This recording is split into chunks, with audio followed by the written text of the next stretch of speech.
Hi friends, இன்றைக்கி நம்ம சக்தி தோட்டத்துக்கு வந்திருக்கோம். எதுக்கு வந்திருக்கோன்னு பார்த்தீங்கன்னா, சக்தியோட ஒய்ஃபு பனம்பழத்தில் நமக்கு பணியாரம் சுட்டு தரேன்னு சொல்லியிருக்காங்க. இது ஒரு ஸ்ரீலங்கன் டிஷ். ஸ்ரீலங்காவில் இருக்க அவங்க ஃப்ரெண்டுகளே நேரடியாக கேட்டு நமக்காக பண்ணி காட்ட போகிறாங்க. வாங்க நம்ம வீட்டுக்குள்ளே போய் பார்க்கலாம். அதுக்கு முன்னாடி பனம்பழம் எப்படி சுடுறாங்க அதையும் பார்க்கலாம் வாங்க. இந்த பனம்பழத்தை வெளியில் அடுப்பு கூட்டி இதை நல்லா சுடுறாங்க. சுடாமல் கூட அப்படியேவும் நம்ம இந்த டிஷ்ஷை பண்ணலாம். நமக்கு வெளியில் அடுப்பு வச்சு எரிக்கிற வசதி இருக்கிறனால இதை வெளியே வச்சு சுடுறாங்க.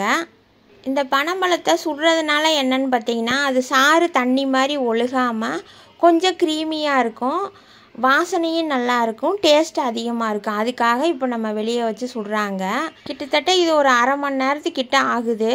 சக்தி பனம்பழத்தை சுட்டுக்கிட்டு இருக்கட்டும், அதுக்குள்ளே நம்ம தோட்டத்தில் குருவிகள் முட்டை வச்சுருக்குதுன்னு சொல்லிச்சுங்க. வாங்கத்தை போய் பார்க்கலான்னு. அங்கே போய் பார்க்கலாம் வாங்க. நெல்லெல்லாம் நல்லா விளைஞ்சிருச்சு, அறுவடைக்கு தயாராகிருச்சு. ஆனால் பார்த்திங்கன்னா இங்கே தான் குருவி கூடு இருக்குது. இந்த வீடியோ எடுத்து ஒரு 4-5 நாள் இருக்கும். 4-5 நாளைக்கு முன்னாடி சரியான காற்று மழை, அதில் முட்டை கீழே விழுந்து உடஞ்சிருச்சு. வெறும் கூண்டு மட்டும்தான் இருக்குது. திடீர்னு வந்த காற்று மழை தான் இதில் நம்ம குருவி முட்டையை பாதுகாக்க முடியல, போயிடுச்சு. ஈவினிங் சன்செட் ரொம்ப அழகாக இருந்தது. அதையும் ஒரு வீடியோ எடுத்துகிட்டே பாருங்களேன், செமையாக இருக்குது. இப்போ நம்ம போய் பனம்பழத்தை சுட்டுட்டாங்களான்னு பார்க்கலாம் வாங்க. நான் ஒரு வீடியோவில் பார்த்தேன், அவங்க பனம்பழத்தை சுடலை, அப்படியே தான் உரித்து பணியாரம் பண்ணினாங்க. பணியாரம் சொல்லலாம், அப்போன்னு சொல்லலாம். ஆனால் முறையாக இப்படி தீயில வச்சு சுடுறது தான் அவங்களோட ட்ரெடிஷ்னலாமா. நல்லா திருப்பி திருப்பி வச்சு சுடும்போது எப்படி இது தயாராகிடுச்சின்னு நம்ம தெரிஞ்சுக்கிறதுன்னு பார்த்தோம்னா, அது கொஞ்சம் வெடித்து வருது. அந்த ஸ்டேஜில் நமக்கு இது ரெடி ஆயிடுச்சின்னு தெரிஞ்சுக்கலாம். அப்புறம் வாசனை வேறு நல்லா கமகமன்னு அடிக்குது. அது ஃபுட்டு சாப்பிட்றதுடா. சும்மா பனம்பழத்தை சத்தி சுடுறக்குள்ளேயும் நாங்கள் இங்கே விளையாட்டு. அப்புறம் கிணத்துக்குள்ளே ஒரு பாம்பு விழுந்துருச்சு. அந்த பாம்பை போய் வேடிக்கை பார்க்க இப்படியே ஜாலியாக போயிட்டே இருக்குது அன்னைக்கு பொழுது.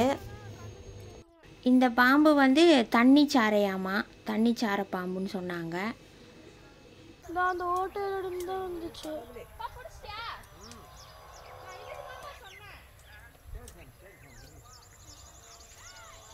பிடிச்சிட்டிங்களாண்ணா? சோபா கொஞ்சம் விட்டுருந்தா உள்ள விழுந்துச்சு. இதுக்கு யாரையா இருக்கும் ஏன்ட்ட. ஒரு வழியாக பனம்பழத்தை சுடுற வேலை முடிஞ்சுது. நல்லா வாசனை வந்துருச்சு கம்மன்னு. சுற்றி நல்லா வெடிச்சிருச்சு. இதை அப்படியே கொண்டு போய் தண்ணியில் கழுவ வேண்டியது தான். சூடாகவே கழுவலாம், நோ ப்ராப்ளம். கேஸ்லாம் வச்சு இதை சுட முடியாது, ஏன்னா அவ்வளோ நேரம் அடுப்பில் வச்சு முளக்கி எடுத்தாங்க. மேலால் இருக்க அந்த கருப்பான தோலை உரிச்சிட்டு அடியில் இருக்கிற அந்த சக்கையை மாதிரி இருக்கிறத வெட்டி எடுக்கணும். ரொம்ப சூடெல்லாம் இல்லை, கை பொறுக்கிற அளவுக்கு தான் இருந்தது. வாசனை நல்லா இருந்தது கமகமன்னு. எவ்வளோ வேலை வாங்குச்சு தெரியுமாங்க இந்த பனம்பழம் அப்பம் பணியாரம். ஆனால் ஒன்று, பிள்ளைகளுக்கு லீவுக்கு நல்லா பொழுது போச்சு அன்னைக்கு ஒரு நாள். ஆமாம், சூடு வாங்கியிருக்கு நல்லா.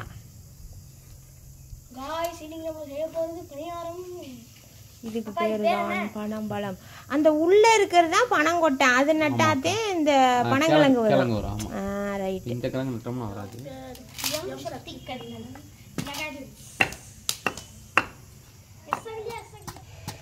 இவ்வளோ சூடாக இருக்கு. அந்த பழத்தை சின்ன சின்ன பீஸ் மாதிரி கட் பண்ணி அப்படியே மிக்ஸி ஜாரில் போட்டு நல்லா அரைச்சி புழிஞ்சி எடுக்கணும். ஒன்றும் ஆகலை. நான் கூட மிக்ஸி ஜாரில் சிக்கும் போச்சுடா ஜாருன்னு நினச்சேன். ஆனால் எதுவுமே ஆகலை, இந்த மிக்ஸி நல்லா அரைச்சிருச்சு. இப்போ நம்ம வெளியில் தோட்டங்கிறதுனால வெளியில் வச்சு சுட்டு அதுக்கப்புறமா அந்த மேத்தோலை உரிச்சிட்டு சின்ன சின்ன பீஸாக கட் பண்ணி மிக்சியில் போட்டு அரைச்சோம். நம்ம சுடாமல் கூட டைரெக்டாக மேத்தோலை உரிச்சிட்டு சின்ன சின்ன பீஸாக கட் பண்ணி மிக்ஸி ஜாரில் அரைச்சிக்கலாம். இது ரொம்ப ஈஸியாக தான் இருக்குது. உங்களுக்கு வீடியோவில் பார்க்கும்போது கொஞ்சம் லென்த்தாக தெரியுது. நிறையா வந்திருக்கு. இதுவே நிறையா வந்திருக்கு. இது அரைச்சி வடிகட்டும் போது ரொம்ப ஈஸியாகவே வந்துருச்சு. சக்கை தனியாக பிரிஞ்சிருச்சு. வடிகட்டுனா அந்த பனம்பழ சாறு பார்த்திங்கன்னா நல்லா க்ரீமாக இருக்குது. அதுவே க்ரீமாக தான் இருக்குது. நம்ம இந்த டிஷ்ஷுக்கு தண்ணி எதுவும் சேர்க்க போகிறதில்ல. இந்த வடிகட்டுற இந்த கொல கொலன்னு இருக்குது பார்த்திங்களா, இதுக்கு அளவாக மாவு இனிப்பு தேவைப்படும். ஏன்னா இதில் இருக்க இனிப்பு பத்தாது. ஆல்ரெடி இதில் கொஞ்சம் இனிப்பு இருக்கும். அதனால் பார்த்து நம்ம அளவாக சேர்த்திக்கலாம். பனம்பழம் அப்பம் இதுக்கு வந்து நம்ம மைதா மாவு போட்டுக்கலாம், வெள்ளை ரவை போட்டுக்கலாம், அரிசி மாவு போட்டுக்கலாம். 3ல் எது வேணாலும் போட்டு செய்யலான்னு அவங்க சொன்னாங்க. இன்றைக்கி நம்ம போட போகிறது வந்து அரிசி மாவு போட்டு தான் இன்றைக்கி நம்ம செய்ய போகிறோம். பனம்பழத்தை அரைக்கிறது நம்ம தண்ணி விட்டு தான் அரைப்போம். ஜாரில் சிக்காத அளவுக்கு தண்ணி ஊற்றிக்கலாம். அளவெல்லாம் ஒன்றும் இல்லை. இது பொங்கல் இருக்குது.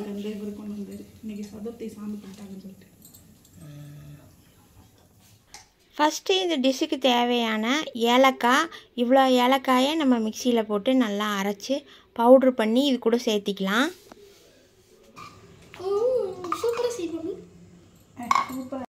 அடுத்து பார்த்திங்கன்னா கரும்பு சர்க்கரை வேணாலும் நீங்கள் போட்டுக்கலாம், சீனி வேணாலும் போட்டுக்கலாம். ஆனால் வந்து நம்ம இந்த ட்ரெடிஷ்னல் சொல்லிட்டனால நம்ம இன்றைக்கி கரும்பு சர்க்கரை தான் போடுறோம்.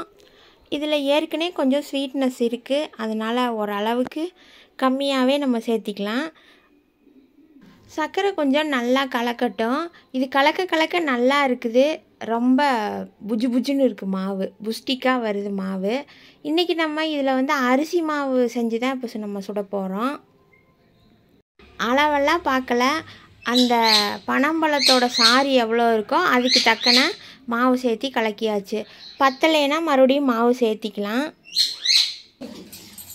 ஓ, நம்ம தோட்டத்தில் இருக்கா?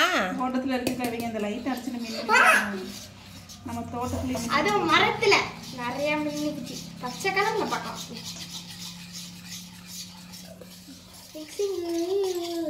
பணியார மாவு பதத்துக்கு கலந்து கொள்ளவும். பணியாரம் சூப்பராக இருக்கும். இப்போ நமக்கு மாவு ரெடி ஆகிடுச்சு. பணியார மாவு ரொம்ப சிம்பிளான பணியாரம் தான். நம்ம கலந்த உடனேவே இது பணியாரம் சுடலாம். வாங்க பார்க்கலாம்.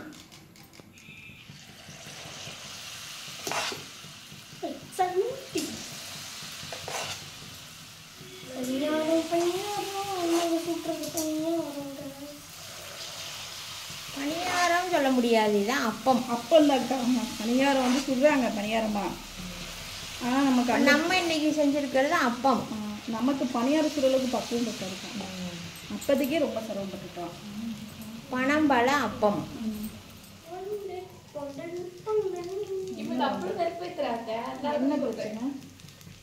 என்ன பிரச்சனை ஒன்றுன்னு அந்த பேட்டரி பேர் சொல்லிட்டு இருக்கோம். ஒன்று நம்ம அந்த பேட்டரி அவ்வளோதான குண்டாக்கணும். ஒரு திடீர்னு வீட்டில் எல்லாம் அந்த டப்பா தட்டுடு. டீப் ஃப்ரை மாதிரி தான். வடச்சட்டியில் எண்ணெய் காய வச்சு போடுறதுக்கு பதிலாக நம்ம ஒரு ஷேஃபுக்காக இந்த பணியாரக்கல்லை ஊற்றிட்டோம். எண்ணெய் அவ்வளோக்காக இழுக்கலை. பாருங்களேன், இதில் எண்ணெயெல்லாம் அவ்வளோக்காண்டி ஆகலை. டேஸ்ட்டு செமையாக இருந்தது. அழகாக இருக்குது. புஜிட்டிக்கா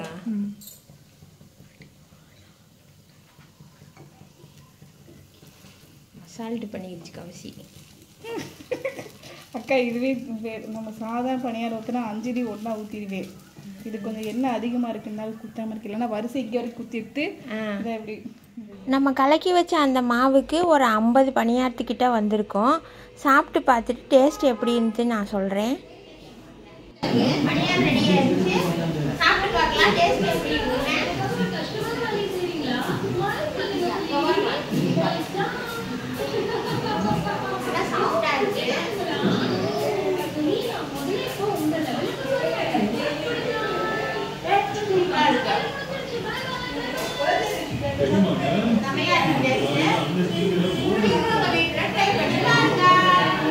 பார்க்கலாமே.